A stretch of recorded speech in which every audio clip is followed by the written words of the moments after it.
On September 11th, 2001, our American way of life was attacked. Everyone remembers where they were that day and how their lives changed from that moment on. The American Legion is committed to honoring the memories of those we lost on 9/11 and in the global war on terrorism that followed. As part of that commitment, the American Legion Tango Alpha Lima podcast presents a special series, 9/11-20-20-20. 20 episodes in the 20 days leading up to the 20th anniversary of the attacks that changed the world. Each of the 20 guests delivers a unique, first-hand perspective on 9/11 and our nation's response. Here is one of those remarkable stories. All right, on today's episode in our continuing series on the 20th anniversary of 9/11, we're joined by Dr. Tony Brooks. After enlisting in the U.S. Army in 2003 at the age of 21, Dr. Tony Brooks attended and graduated infantry and airborne school, followed by a 4-week Ranger indoctrination program, officially checking into the 2nd Ranger Battalion in Fort Lewis, Washington in September of 2004. He deployed to Eastern Afghanistan in April 2005, based at Bagram Airfield. His first mission was Operation Red Wings 2. Tony subsequently deployed to the Ramadi region of Iraq in 2006 and 2007. He's now an owner and operator of a chiropractic clinic. He was featured on a Discovery Science Channel episode of Black Files Declassified and a Smithsonian Air and Space article as a subject matter expert on Operation Red Wings, and is also featured in the Backbone docuseries. Tony and his wife Heidi have 2 children and live in Montgomery, Texas, although you're joining us today at least from Washington State. Tony was inspired to serve by what he calls the holy shit act of terrorism that occurred on 9/11. He was an 18-year-old student at the University of Arizona who had not previously considered military service. His out-of-the-blue decision surprised everyone he knew. He joined the Army Rangers and was on one of the teams involved in the rescue of Marcus Luttrell. Also, he has a new book about his experiences that he will talk about here as we go through the day. Tony, thank you so much for joining us. We appreciate you spending some time with us. Outstanding. Thanks for having me. It's gonna be fun. All right. So tell us, that's got to be a heck of a first mission. So talk us through your reaction to 9/11 and how you found yourself in the middle of Operation Red Wing. Yeah, so 9/11, obviously September 11th, I was a brand new college student. That was my first year in college. I was at the University of Arizona in Tucson. Get ready for the gym. That was kind of my routine. I would go to the gym early in the morning, and I turned on the TV to see the Twin Towers on fire. And, instantly, obviously I was captivated and stunned, and I couldn't leave that TV.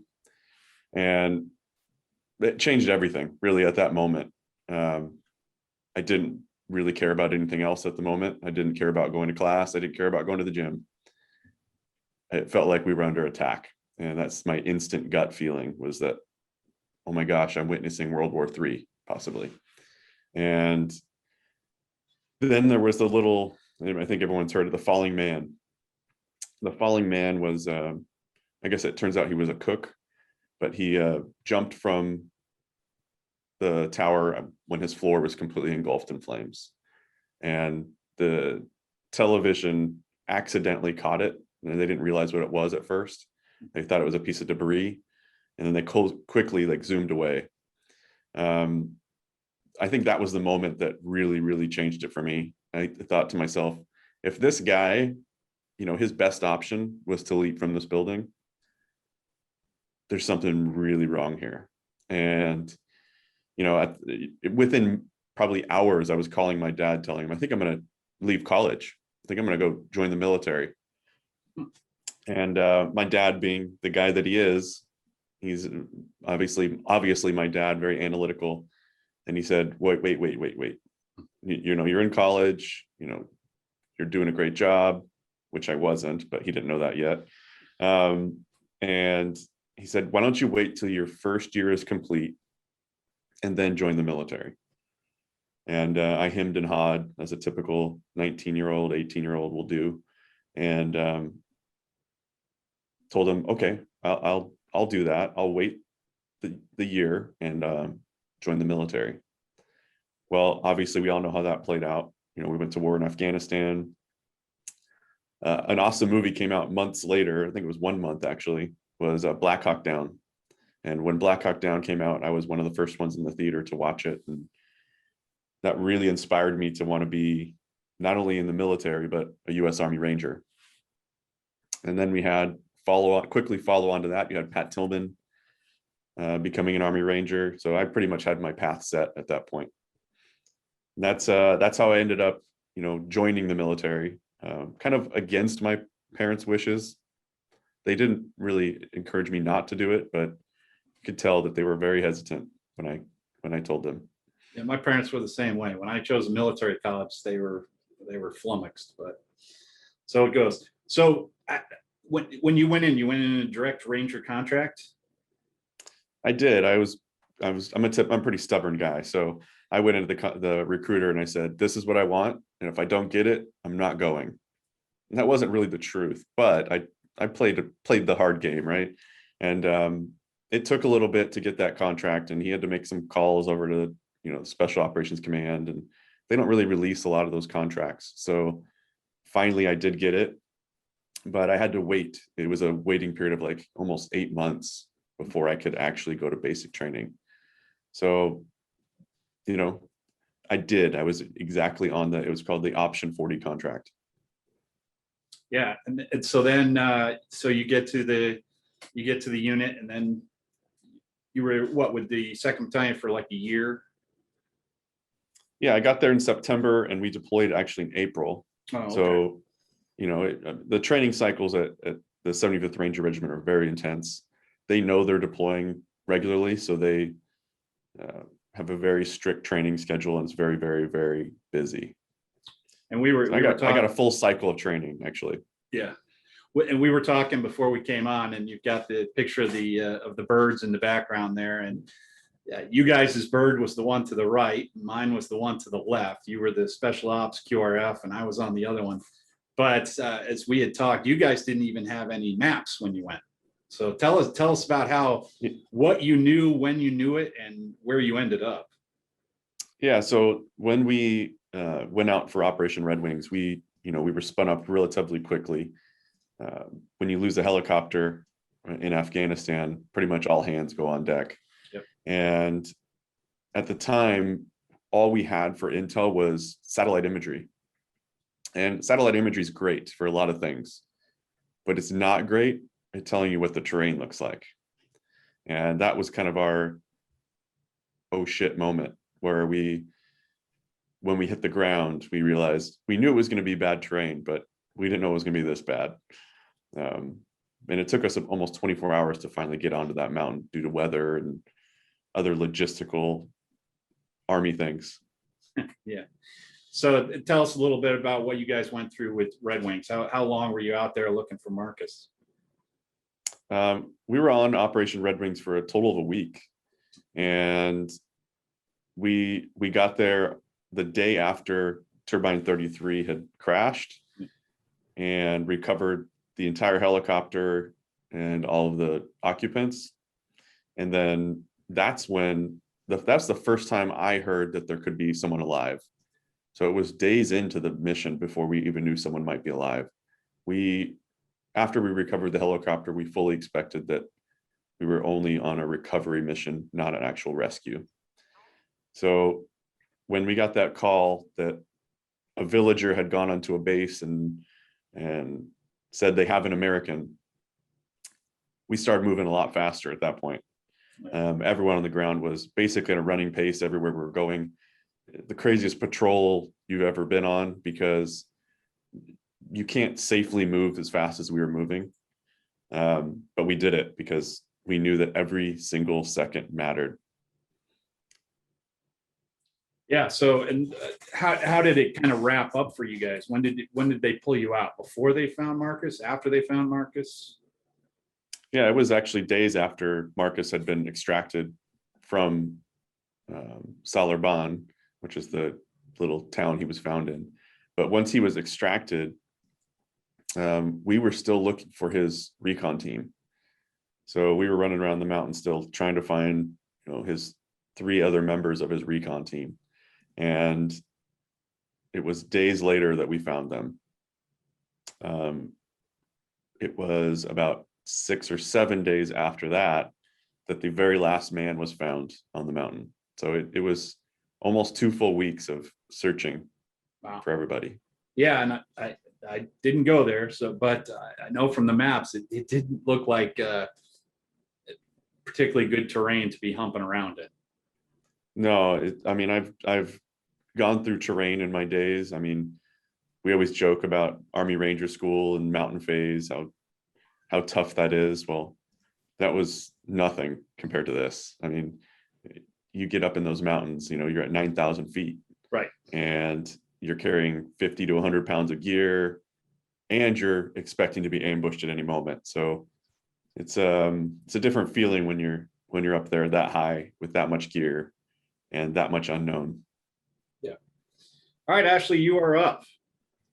All right. So I'm really interested in the book that you wrote. I know that we've kind of already touched base on, the rescue mission, and I wanted to hear what your inspiration was for writing down this story, which is incredibly remarkable. But I wanted to hear kind of how it came to fruition and kind of the steps you took, and if that was even therapeutic as well, right? So like is it bibliotherapy, I believe is the correct word. But I was just curious as to like how you got started, how it felt when it was finished, and the in between. Yeah, so I always wanted to write about it. From it's probably the past decade I've been saying I'm going to do it. I'm going to do it. Honestly, the pandemic was a very big catalyst because everything kind of shut down. It's like, well, this is a good time to knock it out. But really, the ultimate reason why I wrote it was for my children. I have 2 young kids, a 7-year-old son and a 4-year-old daughter. And the more I thought about it, I'm like, I'm never going to be able to tell them this story. It doesn't matter if it's a barbecue and we're sitting down, never going to be able to really tell them how I felt, what the terrain was like. I can't get all that in a conversation. It's awkward. No one really wants to have that conversation with their family. So the therapeutic part was I wanted my kids to know what their dad had experienced. We never know how long we're going to be on Earth and how long we're going to be here. So putting it down on paper was, it's my way to tell my kids, this is your dad. This is what he did. These are the men he served with. These are the men that he helped bring home. And, the process really was kind of a barn burner. We really moved very fast.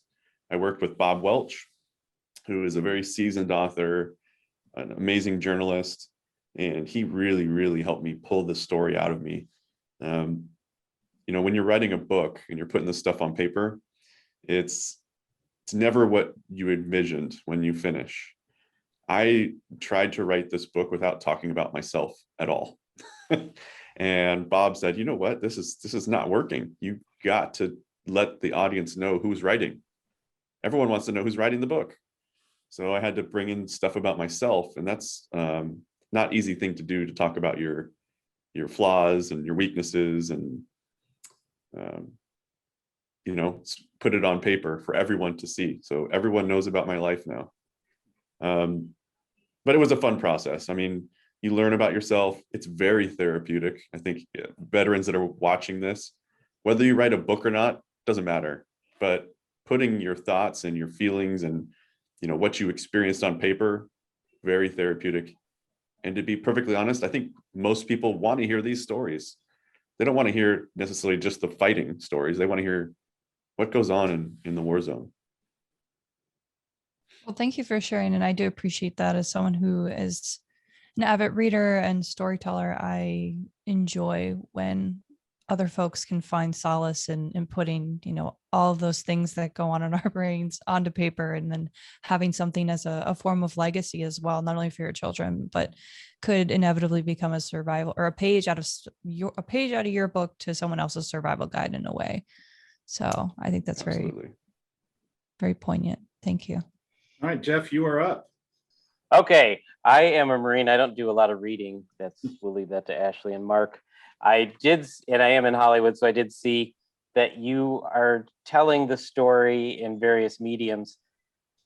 And you do, when you go on TV, you do have to talk about yourself. So can you talk about these programs, the Discovery Science Channel, and Smithsonian Air oh, that's an article. But can you talk about the different ways that you tell the story and what impact you hope that has on people?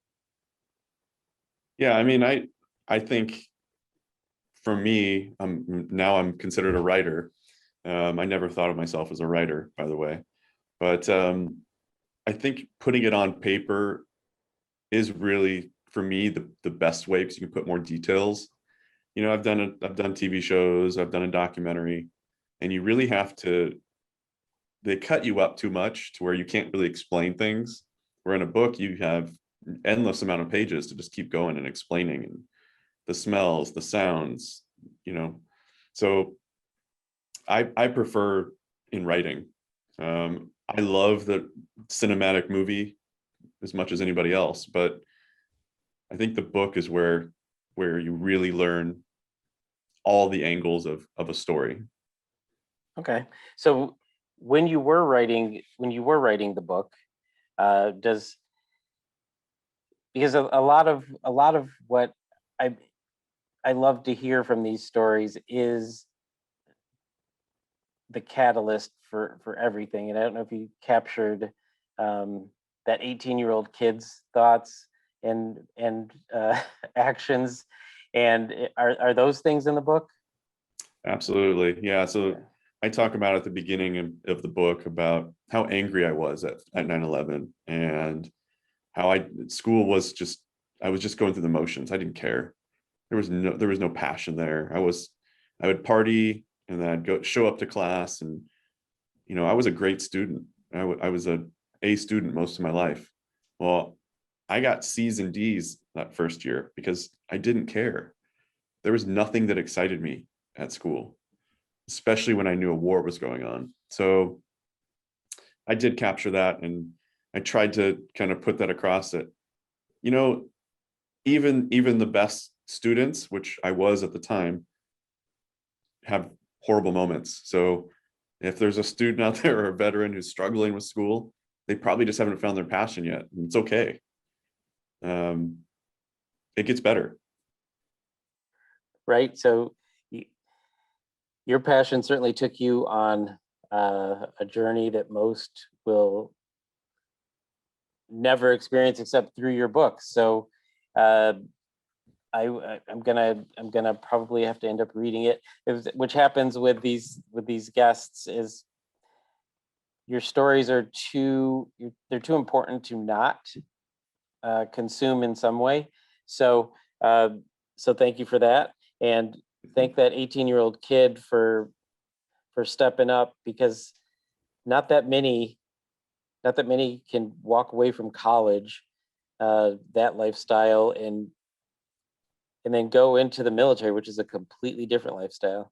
So that I mean, we talk about like all of your accomplishments, but that's a big, huge one, especially when you're getting information from those that care about you. That's trying to get you to do something different than what is drawing you to it, and that's a pretty powerful story. So Tony, Yeah, what's up for you next? Where are we going from here? I'm actually, so funny you mentioned that I was, you know, I said I live in Texas, but I'm in Seattle. I'm moving to Texas right now currently. So Okay. My life is rapidly changing. I'm moving from the Seattle area to Montgomery, Texas, and starting a new clinic out there. So I really want to focus on helping veterans. So moving to Texas was a no-brainer. A lot more veterans out there, and I'm getting into the education world, where I want to start educating veterans on how to live a healthier lifestyle. I feel like I found something that's powerful, and I have the connection to the veteran community, and I want to help people live healthier lives, because our veterans, if you look across the board, veterans are generally a pretty sick population. And the VA system is not necessarily helping us in that regard. So I want to kind of fill that gap of, hey, this is how we take charge of our health. This is how we improve our lives. You don't learn that in the service. You get fed your meals and you eat it. I mean, that's really what it comes down to. Yeah, you have to shower in a few minutes and move on, right? So I want to teach people how to take care of themselves so that they can live a long, happy, fulfilling life after they leave the military. All right, so give us, where can we find your book and where can we find out more about you and Operation Red Wing? Yeah, so Leave No Man Behind is going to be available. It is available currently at any major retail bookstore. Your local bookstores can get it for you very easily. You just ask them because they may or may not have it in stock right out of the gate. My website is drtonybrooks.com or drtonybrooks.com. You can follow me there. You can purchase the book. I'm writing blogs. I'm out there to help you. So if you ever need a veteran mentor or anything like that, reach out to me. I'm there. I'm there for my fellow veterans, and I just hope everybody realizes that we're all in this together. Absolutely. Well, we very much appreciate your time, Tony. It's been great to hear you talk about this. Everyone else, remember to subscribe to the Tango Alpha Lima podcast on Apple Podcasts, Spotify, YouTube, or wherever you listen to podcasts. And while you're there, review and rate us. If you want to send us feedback, you can comment on YouTube or Facebook. You can send us an email at tangoalphalima@legion.org. We'll be back with another 9/11 story tomorrow. See you then. Tony, thank you so much. Jeff, Ashley, I will see you guys later. Bye. Thank you.